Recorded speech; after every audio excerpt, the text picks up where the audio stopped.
Salutations, my friends. My name is Samantha, and today we're going to be doing a reading vlog. Pretty simple. I've noticed something. I have actually been hauling and buying more books than I have been reading them. I really just wanted to pick random books, so I'm going to bring in a very special guest for this video. I'm going to bring in my sister, and she's going to pick some books for me. I'm kind of nervous because she's 9 years old. She doesn't know about any of the books like on my shelves or the synopsis of them. She's just going to pick them randomly, and whatever she picks, we're going to have to read this weekend. I'm going to have her pick 3 books. I think I'm going to have her pick from the historical romance shelf because I just want to read historical romance. Should I have her pick from this shelf? I should, huh? She's going to pick 2 books from the historical romance shelf, 1 book from the shelf behind me, which is like a mosh posh of things, YA, romance, middle grade. I have just a bunch of stuff back here. So yeah, I'm gonna bring her in and have her pick the books. Okay, let's do it. Sophia! Sorry if you were wearing headphones. Yeah? Hi! Hi! Are you ready to help me? Yeah. Okay, come on. Here's my special little guest. Hi, thank you for helping me, Sophia. You're welcome. So I'm going to have her pick 3 books from my shelf. She's going to pick 1 book from the shelf behind me and then 2 books from over there. And then that is going to be my TBR for the weekend. Whatever she picks, I have to read. So do you have like a plan for this, my love? Are you going to pick like based on the cover, the title? Or are you just going to close your eyes and point? What are you going to do? I have no idea. You have no idea. Okay. All right. Are you ready for the task that I have bestowed upon you? Yes, I am ready. Okay. You ready? Yeah. Okay, let's do it. So she is on my first bookshelf. She's just going to pick 1 book from this bookshelf. I'm not picking it. I just want to see. Oh, you just want to see the covers? I like this one. I like the cover. You like that one? Okay, I've read that one before. Is that why you picked it? Because it has a beautiful cover? It has a gorgeous cover. Yeah. Sorry. I did like that book, though. I gave it a 4 out of 5 stars. That was why. 4 stars? Yeah. I don't know. You don't know? No, but I want to see this one. Okay. This one? I haven't read that one. That's the one you're going with? Yeah. Why did you pick that one? I don't know, because I like the background. Okay, cool. The pretty color. Give me. Thank you. Next bookshelf. Okay, we are on to the next shelf. This is my historical romance. The second shelf, yes. This is my historical romance shelf. Like I said, I have a whole video showing you every book on the shelf that I will link down below. Every book? Every book. Isn't that crazy? Yeah. Yeah, I know. That Okay, would take so like 100 hours. Well, not 100. it took me quite a while. So down here, I'm just explaining to the people. Yeah, I know. This shelf is double stacked. So I told her she can reach back there. She can literally reach on any shelf she wants. She's going to pick 2 books. 2. Mm-hmm. I think you read this before, have you? I have not read that one before. Maybe that one. Okay. Oh no, it's so hard to pick. You think the books are going to fall? Yeah, that's why I'm like, stay. If they fall, it's totally fine. Don't worry about it. I know. It's such a mess. I know. Making your final decision. These 2. All right. Sounds good. Comfortable? Yeah. You ready? Yeah. Ready. Yes. You ready? Yes. Okay. Right, so that was really quick. I thought you were going to take like more time looking at all the books, but she picked the books really, really fast. She ended up picking 4. She couldn't decide. Wait, what? This camera angle's weird. Let me fix that a little bit. Okay. I have the books right here. I'm really excited. So why did you pick these 3? Because I really like the colors in the cover. Yeah, the colors they look in the really cover. pretty. The first one she picked is The Sum of All Kisses by Julia Quinn, and you said you picked this one because I like the dress and the cover. she liked the dress and the cover, which is The really background. exciting. I've never read this one before. I believe this is a part of a series, but with historical romance, you don't have to read it in order, so this will be the first Julia Quinn that I've ever read, so that's exciting. Really? Because in the Descendants book, I prefer reading it in order, but I started not reading it in order, then I started. Oh, you prefer reading your books in order? So... Well, I mean, don't prefer, but, like, it'll be better if you do it, but if you want to do it disorder, then that's okay. Right, but with historical romances, usually you can pick up whatever book in the series, or at least I'm hoping. I don't know. We're going to we'll find out if I can read them out of order. So the next one she picked was Rookie on Love, edited by Tavi Javenson. I think that's how you pronounce the last name. This is an anthology all about love, romance, friendship, and self-care. So I love anthologies. You know why you picked this one? Why?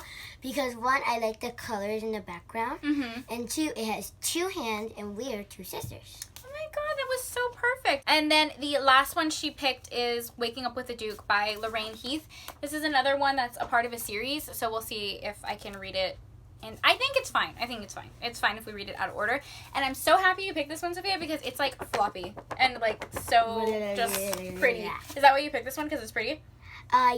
Yeah, one, because it's pretty, and two, it has purple, one of my favorite colors. Okay, so I've never read Lorraine Heath before, so this is really exciting. And yeah, so thank you, Sophia, for joining me in this video. I'm going to continue this reading vlog throughout the weekend, and I'm going to read these 3 books and tell you guys what I think about them. Bye. Bye. You want to say anything else? No. Okay. We have to go eat dinner now. Sitting here waiting for some cookies. A lot of chocolate chips. I said that with too much intensity. Oh my god, look at the chocolate chips. Look at this cookie that my sister made. Oh, it fell apart. Ooh, what a perfect cookie. Look at these cookies. Get into it. So good. My sister makes the best cookies in the entire world. Okay, I am back in my room. I had to eat dinner really quick. I had nachos for dinner and it was delicious. And cookies, obviously. You guys saw the cookies. My older sister made those cookies and so freaking good. I think I'm gonna have another one. Anyways, I decided I'm going to read Warming Up with the Duke. Someone is like racing their car outside. Like, what the heck? Anyways, I decided I'm going to read Waking Up with the Duke by Lorraine Heath first. This is what I'm feeling right now. So I'm going to read this book and I will give you guys more updates when I finish. Let me prop you guys up for a second. This is such a weird angle. So sorry, guys. My room is a mess. It's fine. I have no idea what this book is even about. What is this book about? Okay. Renowned for his bedchamber prowess, Ransom Seymour, the Duke of Ainsley, owns a debt to a friend, but the payment expected is most shocking, even to an unrepentant rake, for he's being asked to provide his friend's exquisite wife with what she most dearly covets, a child? What? It sounds like this guy is being paid to impregnate his friend's wife. That sounds really interesting. Let's get into it, guys. Let's get into it.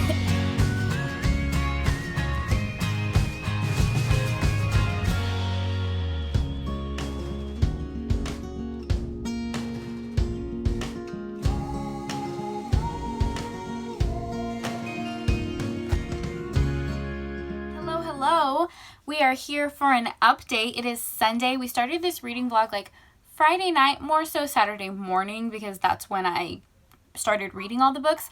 I wanted to finish all the books this weekend, but I was only able to read 2, so I'll just read the 3rd one tonight, tomorrow, and I'll update you guys then. But I thought I would update you guys on the books that I have read. So the first one that I read was Waking Up with the Duke by Lorraine Heath. This was good. It wasn't my favorite historical romance that I've ever read, but it's definitely like not the worst historical romance that I've ever read. I did briefly go over the synopsis when I was reading the back, but the overall premise is that our heroine Jane is married, but her husband, about 3-4 years prior to where we start in the book, he was a part of this accident that damaged his legs pretty severely, and he's not able to provide her with a child. So he knows that she wants a child and he wants an heir, so he propositions his friend and cousin to impregnate his wife. And when I read the synopsis of that, I was like, oh, this is messy. Here comes our hero, the Duke of Ainsley. He is the one who's being propositioned to impregnate Jane. He was also a part of the accident, but he ended up getting just like a scratch. So he's a scarred hero. I think he got like a scar on his jaw or something. This is not a spoiler, but when the accident happened, Jane was pregnant with a child, but she miscarried from the stress of everything. So both the husband and the Duke of Ainsley, our hero, feel responsible for that and want to provide her with a child. So they end up concocting this weird deal where him and her are going away to like a cabin for a month to give her a child. Yeah. I feel like I didn't explain that very well, but that's the overall premise of the book. I don't want to give away too many spoilers, but just knowing the synopsis, I feel like you guys can understand how messy this book is a little bit, because the entire book talks about infidelity, and I know that's like a huge no for a lot of people. When I was reading the reviews on Goodreads, a lot of people were bothered by it. It also has trigger warnings for miscarriages. The disability rep in this book isn't that great, to be completely honest. I ended up giving this book a 3 out of 5 stars. Like I said, it wasn't my favorite, but it wasn't the worst book I've ever read. I really loved our hero in this book. Ainsley was such a sweet cinnamon roll. I feel like he was such a good friend, and he was so sweet to Jane and really just cared for her. I feel like he deserved so much better, like so much better, and I think that's why I kind of had to drop the rating a bit, because he was just a sweet little cinnamon roll, and Jane and her husband were a little bit insufferable. I'm just gonna say that, throw it out there. The plot itself is pretty slow moving. It's a very character driven story. I did enjoy it. I was interested in the entire book, but I think it was because I just really loved our hero. Thankfully, I feel like Jane had a little bit of a character arc in this book. In the beginning of the book, she was holding grudges because she blamed our hero for the accident that happened to her husband. I feel like she was a little bit judgmental, to be completely honest, but I feel like she definitely grew as the story progressed. So that's why I say I did enjoy it and I gave it a 3 stars. But I feel like if you have a problem with like infidelity, you're not gonna love this book. So the next book I picked up is Rookie on Love, which is the second book that my sister picked out for me. This is an anthology, and it's a little bit different from the normal anthologies that I read. Most of the anthologies that I read are more so short stories, where these are more so essays and discussions on just the topic of love. And what I really enjoyed about this book was it wasn't just romantic love. They talked about like the love of a family member, love for a friend, love for yourself. It was just like an all-encompassing, interesting book on love, if that makes sense. It's inspired by a magazine, I believe, which makes a lot of sense because it gives me a very magazine feel. I don't know if you guys used to read like 17 magazine or Teen magazine, where people would write articles and they would give like advice. That's what this felt like with all anthologies, because so many different authors are writing essays and they all have different writing styles. There's a comic in this book, there is a little bit of a short story, there's essays, there's poems, there's even like conversation, like text messages. There's just like so much wrapped up in here. There's some essays that I really loved, and then some that I skimmed through and didn't love. So I would give this like a solid 3.5 star rating. My favorite essay, if you're curious, was, I dog-eared it so I could remember. Someone calling my name? I feel like someone's yelling my name. Okay, let's wrap this up. My favorite essay was called You First by Danielle Henderson, and this was more so just about loving yourself before you can love anyone else, putting yourself first and not feeling guilty about that. And I really loved it. It said, okay, here's a quote that I dog-eared. Boundaries will shift like the tide as you move through the world, but your gut feeling will rarely stir you in the wrong direction. You're going to live with yourself for the rest of your life, so love yourself fiercely. I love that. Like, that is such like an encouraging thing, because I feel like it is sometimes difficult to just love who you are and the place that you're in. There are days where I feel really confident, and then there are days where I beat myself up so much. So I don't know, I really love that, and I'm definitely someone who enjoys just being alone. I'm a super introvert, so I think there is great value in loving yourself and being confident in yourself. And yeah, so if you guys are more into like essays and discussion pieces, I think you would really like it. This wasn't a part of the reading vlog, but I have been really into reading novellas recently. I don't know why. I just love short, sweet, sometimes steamy novellas. And I read 2 this weekend, so I thought I would talk about it. So I read The Loner's Lady by Jessa Kane. This is a really short novella. It's only like 50 or 60 pages, but so many people have raved about it. I can't even remember the character's name right now. It's just like completely leaving my brain. I'm so sorry. But the story is basically like this forbidden age gap romance. Our heroine is fake dating her best friend. They're going to meet his father, and she's pretending to be his girlfriend because he is gay and is not ready to tell his father about that. So they go to like pose as a fake relationship. But then when she gets to the cabin to meet his father, she falls for his father. There's a little bit of angst, a little bit of a forbidden moment situation, an age gap. It was fine. It was a good Like, I don't even know how to rate it because it was 50 pages, you know, but it was very, very steamy. So if you're looking for something like that, here you go. The next one I read was Fit by Rebecca Weatherspoon. This one was a little longer. I think it was like 120 pages. Our main character is in the TV industry. She's a producer for a lot of like Food Network shows. So think like Cupcake Wars and Chopped and all of those shows, and she is constantly like eating as she's working, so she wants to lose some weight. She wants to just be a little bit more confident in herself, so she ends up getting a personal trainer who also happens to be a dom. Again, this one was fine, very steamy if you guys like that. If you don't really like books that have like the dom submissive trope in them, I still think you guys would kind of like this one because there wasn't really a lot of that. It was more so he was her trainer and they were hooking up. So if you're into that, there you go. This one I did rate because it was a little bit longer. I gave it a 3 out of 5 stars.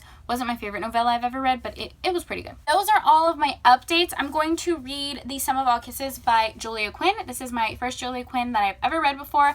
I'm going to see if I can find this in audiobook, so hopefully I can listen to it as I'm working tomorrow and as I'm driving to and from work. So we'll see if I can find this in the audiobook. If not, I'll read it on my lunch. 11 o'clock right now, and I just finished The Sum of All Kisses by Julia Quinn. This was interesting, and I did not enjoy it.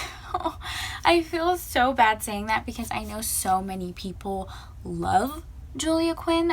Just gonna go right out and say I gave this book a 2 out of 5 stars. If you enjoyed this book, that is amazing. I'm so happy it worked for you, but it didn't work for me. So this is an enemies to lovers, kind of a hate to love trope if you're into that. This story follows our main characters, Hugh and Sarah, who just don't get along and they have very different personalities. So Hugh was a part of this duel with Sarah's cousin.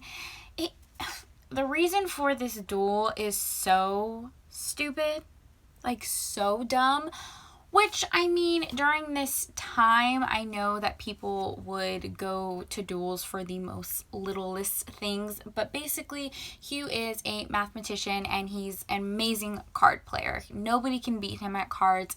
From the way they make it sound, it seems like he has a photogenic? Is that the word? Is my brain working? It seems as he has a very good memory. He's very smart. He's really good with numbers. He is an amazing card player and nobody has beaten him. Well, he gets really, really drunk one night and his friend Daniel beats him at cards, and Hugh swears that Daniel cheated, so he challenges him to a duel. Hugh ends up shooting Daniel in the shoulder and Daniel ends up shooting Hugh in the leg, which later turns out to be a really serious injury. And because of that, Daniel is kind of like exiled from the community because of the aftermath of this duel. The beginning of the book was fine. I wasn't really interested in this book. Both Daniel and Hugh acknowledged how petty and stupid this argument was, but Hugh's father wants revenge because Daniel injured his son. There you go. That's the beginning of the story. Here comes Sarah, who is Daniel's cousin, and since Daniel was exiled from the community, she holds grudges against Hugh. So you fast forward 3 years, and these two characters, they don't get along. Sarah blames Hugh because her cousin was kind of outskirted out of the community, and then Hugh thinks that Sarah is dramatic because she is. And even though Hugh and Daniel end up kind of like making amends and he comes back into society, Hugh and Sarah still have like this enemies to lovers banter going on. I just didn't love this book. Sarah is extremely dramatic, a little selfish, not a little selfish, a lot selfish. I'm just going to be honest. So with my thing is I just wasn't rooting for these characters to be together. And I feel like in a romance, that is one of the most important things, is for me to feel the chemistry between the characters and want them to be together. But I just didn't care about this couple. And I know that sounds so harsh, but it's how I feel, okay? The plot is incredibly slow moving. Like, nothing happens until the very last 2-3 chapters of the book.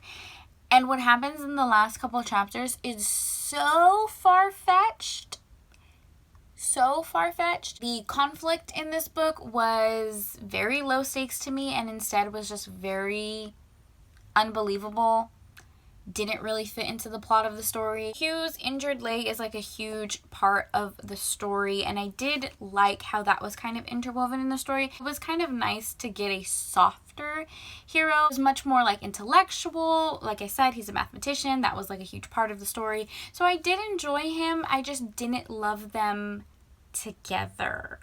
I know. I'm sorry. Pretty much everyone said that this was not the book they would have recommended because I did mention this was my first Julia Quinn, and everyone said, oh my gosh, Julia Quinn is an amazing author, but you need to read her Bridgerton series. This is not a part of her Bridgerton series. I think these are like, this is a series. This is the third book in the series, and I think these are the cousins to the Bridgertons. I think. I'm not sure. But everyone said that I need to give Julia Quinn another try, and then I need to read her Bridgerton series, which I do plan to do. Something I will say, though. Okay. And it makes me feel a little bit uncomfortable because I'm not a very abrasive person, but I feel like I just need to say this because it bothers me immensely. I was reading the reviews of this book on Goodreads after I finished it because I like reading reviews. I don't know why. I just love scrolling through reviews, especially for books that I didn't like. I like reading high rated reviews on books that I don't like just to know like why people like the book, maybe to understand it. Maybe I was missing something. Maybe this holds some value to people. So I like people's differing opinions. I can totally get down with someone having a differing opinion. I'm not offended by it. It's fine. However, I cannot stand when I am reading a review for a historical romance and someone is dissing the entire genre.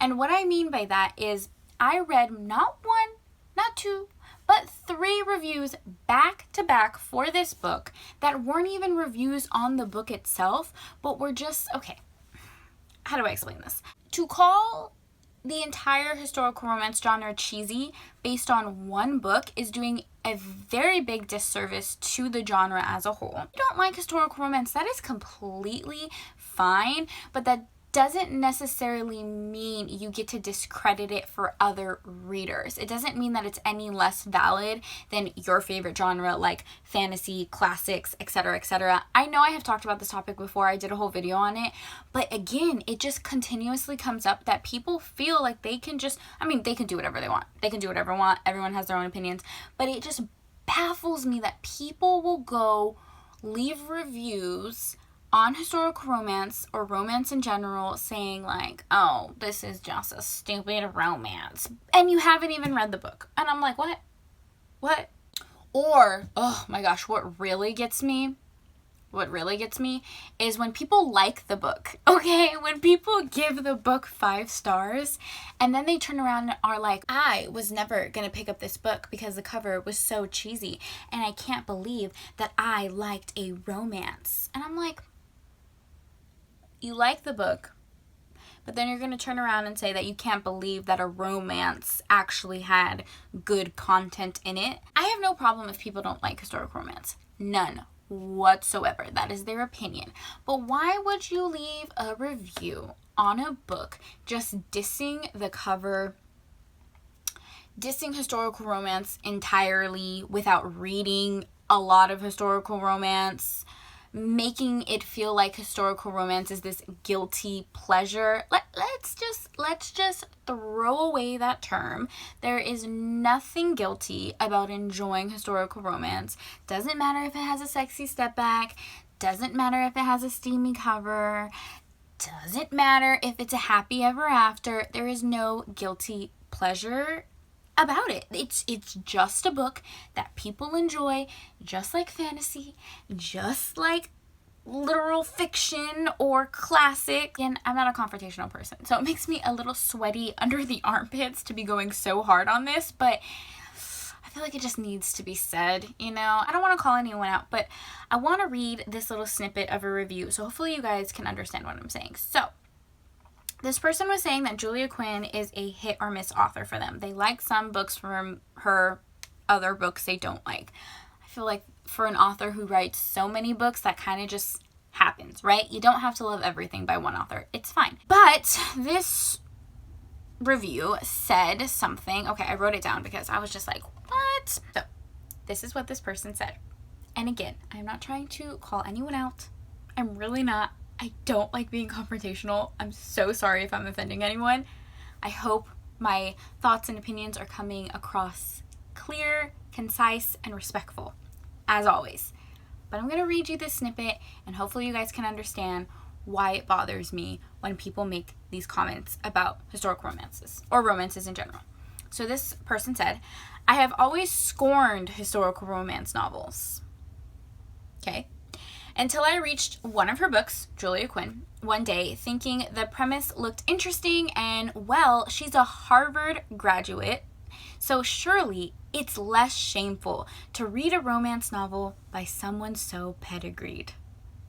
And then they proceed to say that yes, they are a book snob and they don't care. You guys can get your own opinion on that review. I was like, what? First of all, I had no idea that Julia Quinn was a Harvard graduate. That is amazing. That is awesome. There is so much research and so much time and work that goes into writers and authors publishing and creating a book, creating a story, putting their heart into it. And I have the utmost respect for that. What I don't understand is how anyone can say that reading a book is shameful. Because again, you are doing such an extreme disservice to an entire genre and so many people who enjoy those books. I would never want to shame anyone for reading what they enjoy. I will be very much looking forward to reading more Julia Quinn in the future. Hopefully you guys like this book. I know so many of you love her books, so what Julia Quinn should I read next? Let me know. I know you guys say I should read the Bridgerton series, but my question is, do I have to read that book series in order? Because I have some of the books, but I don't think I have the first book. So do I have to read it in order? Can I jump around? Let me know.